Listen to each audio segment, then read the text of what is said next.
Hello students, एक बार फिर से आप सभी का स्वागत है आपके अपने YouTube channel study with ICC में। आज के इस वीडियो में मैं आप लोग के लिए लेकर आया हूँ ट्वेल्थ बायोलॉजी का पहला चैप्टर, जिसका नाम है जीवों में जनन। आप लोग जानते होंगे कि ट्वेल्थ में जो बायोलॉजी की शुरुआत होती है वह जीवों में जनन यानी कि रिप्रोडक्शन इन ऑर्गेनिज्म चैप्टर से होती है। तो हम लोग आज इसी चैप्टर की शुरुआत करेंगे। सभी लोग पढ़ने के लिए तैयार हो जाइए। बहुत ही इम्पोर्टेंट वीडियो है यह। जो भी लोग बिहार बोर्ड के विद्यार्थी हैं और उनका बायोलॉजी सब्जेक्ट है, उसके लिए यह वीडियो बहुत अधिक महत्वपूर्ण है। मैं शुरू से पढ़ाऊँगा और जितने भी चैप्टर्स हैं उसको बारी बारी से पार्ट बाय पार्ट ख़त्म करूँगा। और आपको 70 नंबर का जो एग्ज़ाम होगा बायोलॉजी का, उसमें कोशिश करूँगा कि 60+ नंबर आप लोगों को आ जाए। चलिए शुरुआत करते हैं। तो सबसे पहले हम लोग यह समझ लेते हैं कि जो चैप्टर है जीवों में जनन, इसमें पढ़ना क्या क्या है। तो इसमें सबसे पहले आप लोगों को पढ़ना है जीवन काल के विषय में। इसके विषय में जीवन काल, जीवन काल या जीवन अवधि क्या होता है, इसके विषय में मैं सबसे पहले आप लोगों को पढ़ाऊँगा। फिर उसके बाद मैं पढ़ाऊँगा दूसरा टॉपिक जनन, कि जनन क्या होता है, और उसके बाद जनन के प्रकार। बस यही 3 चीज़ आप लोगों को पढ़ना है। जो जनन के प्रकार होगा उसमें अलैंगिक जनन और उसके प्रकार, और लैंगिक जनन किस किस प्रोसेस में होता है, यही सब इस चैप्टर में पढ़ना है। तो कुल मिलाकर ये 3 टॉपिक को कवर करना है इस चैप्टर में। आज के वीडियो यह फर्स्ट पार्ट है और इसमें हम लोग जीवन काल क्या होता है इसको पढ़ेंगे, जनन क्या होता है इसको पढ़ेंगे, और जनन के प्रकार में अलैंगिक जनन और लैंगिक जनन किसे कहते हैं, दोनों में क्या अंतर होता है, सिर्फ इसका स्टडी करेंगे। फिर आने वाले वीडियो में हम लोग अलैंगिक जनन को विस्तृत रूप से पढ़ेंगे, फिर लैंगिक जनन को पढ़ेंगे। तो लगभग 3-4 पार्ट में यह वीडियो चैप्टर खत्म होगा। चलिए यहाँ से पहला क्वेश्चन को देखते हैं। आप लोग पहला क्वेश्चन यहाँ पर लिखिएगा कि जीवन काल या जीवन अवधि किसे कहते हैं। पहला क्वेश्चन आप लोग को दिख रहा है, इसमें क्या लिखा हुआ है कि जीवन काल या जीवन अवधि किसे कहते हैं। तो इसमें आंसर आप देख रहे हैं कि जीवन काल या जीवन अवधि, इसको इंग्लिश में हम लोग बोलेंगे लाइफ स्पैन। क्या बोलेंगे? Life span. क्वेश्चन समझिए, क्वेश्चन है कि जीवन काल या जीवन अवधि किसे कहते हैं।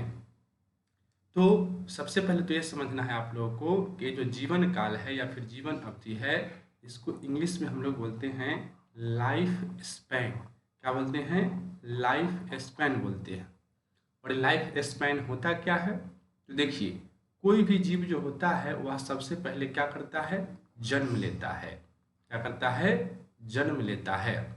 और जन्म लेने के बाद क्या होता है, जन्म लेने के बाद उसकी मृत्यु हो जाती है। उसकी ज़िंदगी का अंतिम टारगेट यही है, वह मरेगा।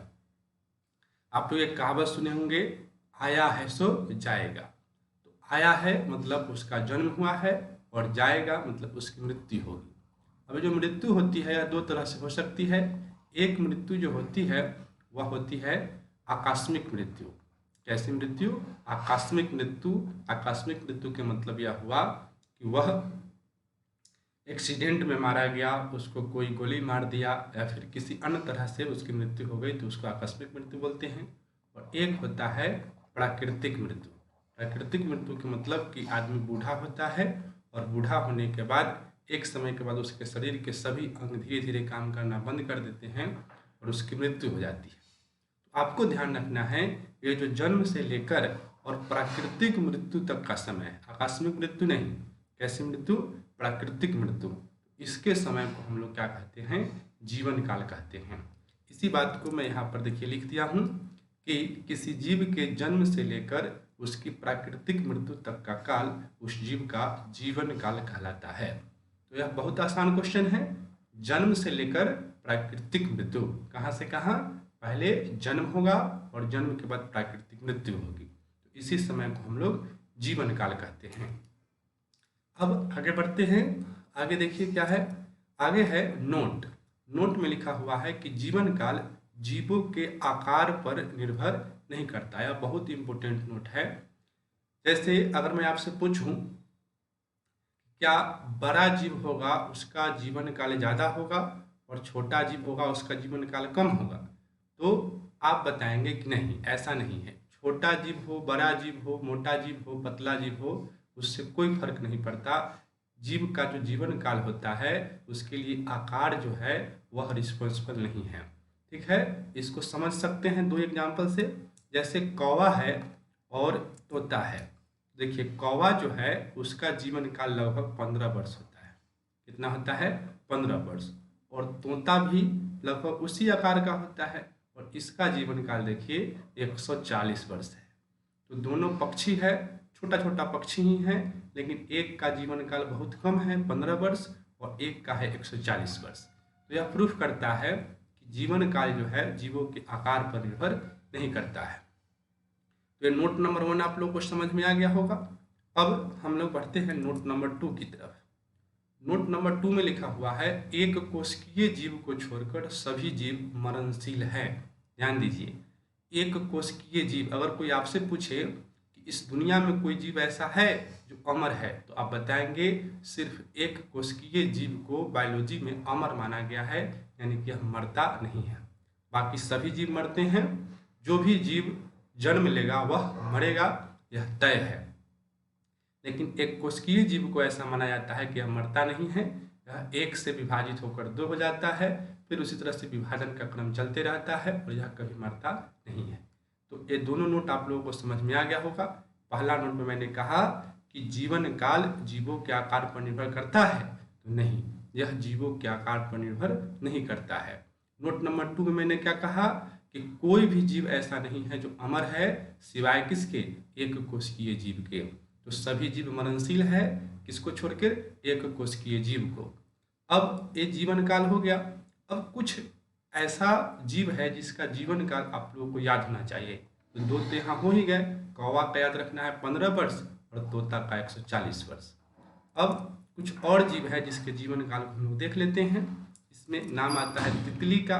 तो तितली का जो जीवन काल है वह 1 से 2 सप्ताह होता है। हाथी का कितना होता है? तो हाथी का 65 वर्ष होता है। घोड़ा का कितना होता है? घोड़ा का 60 वर्ष। सिकोया वृक्ष जो कि सबसे लंबा वृक्ष है, इसका होता है 3000 से 4000 वर्ष। और बंदर जो होता है इसका होता है 26 वर्ष। तो ये सब जो है आपको याद होना चाहिए। ठीक है, अब आगे बढ़ते हैं। अब दूसरे क्वेश्चन पर चलते हैं। दूसरा क्वेश्चन है कि जनन या प्रजनन किसे कहते हैं? अभी हमने समझा कि जीवन अवधि या जीवन काल क्या होता है। अब हम लोग को पढ़ना है कि जनन या प्रजनन किसे कहते हैं।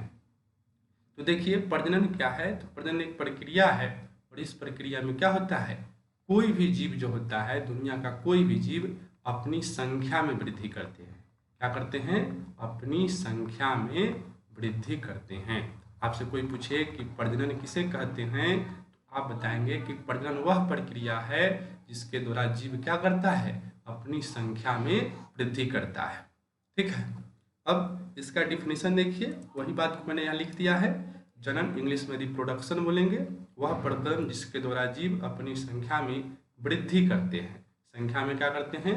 वृद्धि करते हैं। क्या कहलाता है? तो जनन कहलाता है। आगे बढ़ते हैं। हमें उम्मीद है कि जनन आप लोग समझ गए होंगे। सिंपल सी तो बात है कि जिस प्रक्रिया द्वारा जीव अपनी संख्या में क्या करेगा, वृद्धि करेगा, उसको क्या कहेंगे? जनन कहेंगे। ठीक है, अब है जनन के प्रकार। तीसरा क्वेश्चन तो पूछेगा आपसे कि जनन कितने प्रकार के होते हैं, टाइप्स ऑफ रिप्रोडक्शन कितने होते हैं। तो आप बताएंगे 2। एक होता है अलैंगिक यानी कि एसेक्सुअल रिप्रोडक्शन और दूसरा होता है लैंगिक जनन यानी कि सेक्सुअल रिप्रोडक्शन। ये भी समझ में आ गया होगा सभी लोगों को। कोई पूछे कि जनन कितने प्रकार के, आप कहेंगे 2 प्रकार के, अलैंगिक जनन यानी कि एसेक्सुअल रिप्रोडक्शन और लैंगिक जनन यानी कि सेक्सुअल रिप्रोडक्शन। अब क्वेश्चन नंबर 4 है। क्वेश्चन नंबर 4 में है कि अलैंगिक जनन किसे कहते हैं। चलिए समझते हैं कि अलैंगिक जनन किसे कहते हैं। तो देखिए सबसे पहले आप लोगों को समझना होगा जीव के व्यष्टि के विषय में। इसके विषय में व्यष्टि के विषय में समझना होगा कि व्यष्टि जो होता है उसका मतलब होता है नर और मादा। नर और मादा। तो कुछ जीव ऐसे होते हैं जिसमें जो नर भी होते हैं और मादा भी होते हैं। जैसे हम लोग स्वयं मनुष्य जो होता है उसमें क्या होता है कि मनुष्य में नर भी होता है और मादा भी होता है। ठीक है, लेकिन कुछ ऐसे भी जीव हैं जिसमें नर और मादा बताना आपको संभव नहीं है। उसमें एक ही जीव जो होता है वह प्रजनन में भाग लेता है, दोनों जीव नर और मादा उसमें हिस्सा नहीं लेता है। तो अलैंगिक जनन का मतलब यह हुआ कि जिसमें एक ही व्यष्टि भाग लेगी। कितनी व्यष्टि भाग लेगी? एक व्यष्टि, उसमें नर और मादा नहीं होगी। तो उसी बात को यहाँ पर देखिए लिखा गया है कि प्रजनन की वह विधि जिसमें जीव का सिर्फ एक व्यष्टि भाग लेता है। कितना व्यष्टि? एक व्यष्टि। एक व्यष्टि मतलब नर और मादा दोनों नहीं, इसमें एक ही व्यष्टि होगा, यानी कि इसमें नर और मादा अलग अलग नहीं होगा। तो उसको हम लोग क्या कहेंगे? अलैंगिक प्रजनन कहेंगे। अब जो अभी अलैंगिक जनन में इतना ही जानिए, और डीपली अलैंगिक जनन में मैं पार्ट 2 में पढ़ाऊंगा। अलैंगिक जनन क्या होता है, उसके प्रकार क्या होते हैं, ये सब पार्ट 2 में हम लोग देखेंगे। अभी हम लोग जान लेते हैं कि लैंगिक जनन किसे कहते हैं। तो अगर कोई आपसे पूछे कि लैंगिक जनन किसे कहते हैं, तो इसमें आपको सिंपल कहना है कि जिसमें नर और मादा दोनों भाग लेगा। नर भी भाग लेगा और साथ ही साथ मादा भी भाग लेगा। तो उस प्रजनन को हम लोग क्या कहेंगे? लैंगिक प्रजनन कहेंगे, या फिर लैंगिक जनन कहेंगे, या फिर सेक्सुअल रिप्रोडक्शन कहेंगे। तो देखिए यहाँ पर परिभाषा लिखा हुआ है कि प्रजनन की वह विधि जिसमें नर एवं मादा दोनों भाग लेता है उसे अलैंगिक प्रजनन कहते हैं। तो ये सिंपल सी बात है, आप लोग समझ गए होंगे। नर और मादा दोनों भाग लेगा तो लैंगिक प्रजनन, केवल एक व्यष्टि भाग लेगी तो उसको अलैंगिक प्रजनन कहेंगे। अब आगे बढ़ते हैं। अब अगला सवाल में देखिए यहाँ पर लिखा हुआ है कि अलैंगिक जनन तथा लैंगिक जनन में अंतर। इस वीडियो का यह आखिरी क्वेश्चन है। अलैंगिक जनन तथा लैंगिक जनन में क्या अंतर है, ये आप लोगों को बताना है। और इस क्वेश्चन को कराने से पहले मैं कहना चाहूँगा कि अगर आप लोगों को लग रहा हो कि वीडियो अच्छा है, इस तरह से आगे हम और पढ़े और वीडियो को देखें, तो आप लोग कुछ न कुछ कमेंट बॉक्स में जरूर लिखिए, ठीक है। तब जो है हमको समझ में आएगा कि आगे जो है इस तरह का वीडियो आपके लिए फ़ायदेमंद होगा, आप देखना चाहिए। तो अलैंगिक जनन और लैंगिक जनन में अंतर बताया। अगर एक क्वेश्चन पूछे तो एक तरफ लिखेंगे आप पेज में अलैंगिक जनन और दूसरा तरफ लैंगिक जनन। चलिए अब इसमें बारी बारी से अंतर समझते हैं। पहला अंतर यह है कि अलैंगिक जनन में केवल एक जीव भाग लेते हैं। अभी मैंने आपको बताया है केवल एक व्यष्टि अलैंगिक जनन में भाग लेता है, ये आपको पता ही है। अब लैंगिक जनन में क्या होगा कि इसमें दो जीव भाग लेगा। दो जीव कहने का मतलब कि एक नर भाग लेगा और एक मादा भाग लेगा। ये आप समझ गए पहला अंतर। दूसरा अंतर की तरफ चलते हैं। दूसरा अंतर में है कि इसमें निषेचन की क्रिया नहीं होती है। देखिए निषेचन की क्रिया का मतलब यह हुआ कि इसमें नर से निकलता है नर युग्मक। नर से क्या निकलता है? नर युग्मक। और मादा से निकलता है मादा युग्मक। मादा युग्मक। और ये दोनों जब मिलता है तो इसी क्रिया को निषेचन कहते हैं। तो देखिए अभी मैंने आपको बताया है कि अलैंगिक जनन में नर और मादा भाग नहीं लेता है। तो जब नर मादा है ही नहीं तो नर युग्मक और मादा युग्मक कहाँ से आएगा? तो आप बिल्कुल कहेंगे कि नहीं आएगा। तो इस तरह से निषेचन की क्रिया लैंगिक जनन में नहीं होगी। और लैंगिक जनन में तो नर मादा भाग लेता है, तो इसमें क्या होगा? निषेचन की क्रिया होती है। समझ गए? तीसरे अंतर की तरफ चलते हैं। इसमें भ्रूण का निर्माण नहीं होता है। अलैंगिक जनन जो होता है उसमें भ्रूण का निर्माण नहीं होता है, ये आपको याद रखना है। और लैंगिक जनन में क्या होता है? भ्रूण का निर्माण होता है। भ्रूण के निर्माण का कहने का मतलब जैसे मनुष्य है तो मनुष्य क्या होता है कि माता के पेट में जो है पहले यह भ्रूणावस्था में होता है, वहाँ भ्रूण का निर्माण होता है, एम्ब्रियो का निर्माण होता है। लेकिन अलैंगिक जनन में इस तरह की कोई व्यवस्था नहीं है। अब आखिरी है कि इसकी गति तेज होती है। अलैंगिक जनन जो होता है वो बहुत तेजी से होता है। जैसे एक कोशिकीय जीव वगैरह जो है वो बहुत तेजी से प्रजनन करता है। क्यों? क्योंकि उसमें अलैंगिक जनन है। और लैंगिक जनन जो होता है इसकी गति धीमी होती है। जैसे मनुष्य कहीं देख लीजिए 9 महीने होती है, 9 महीना हम लोग माँ के गर्भ में रहते हैं, तो इसकी गति धीमी होती है। तो ये रहा अलैंगिक जनन और लैंगिक जनन में अंतर। छोटा सा वीडियो है लेकिन बहुत महत्वपूर्ण है। फिर पार्ट 2 में हम लोग देखेंगे अलैंगिक जनन की विस्तृत व्याख्या। इसके लिए आप लोग इंतजार कीजिएगा। इस वीडियो में इतना ही। मिलते हैं फिर नेक्स्ट वीडियो के साथ। तब तक के लिए धन्यवाद। जय हिंद, जय भारत।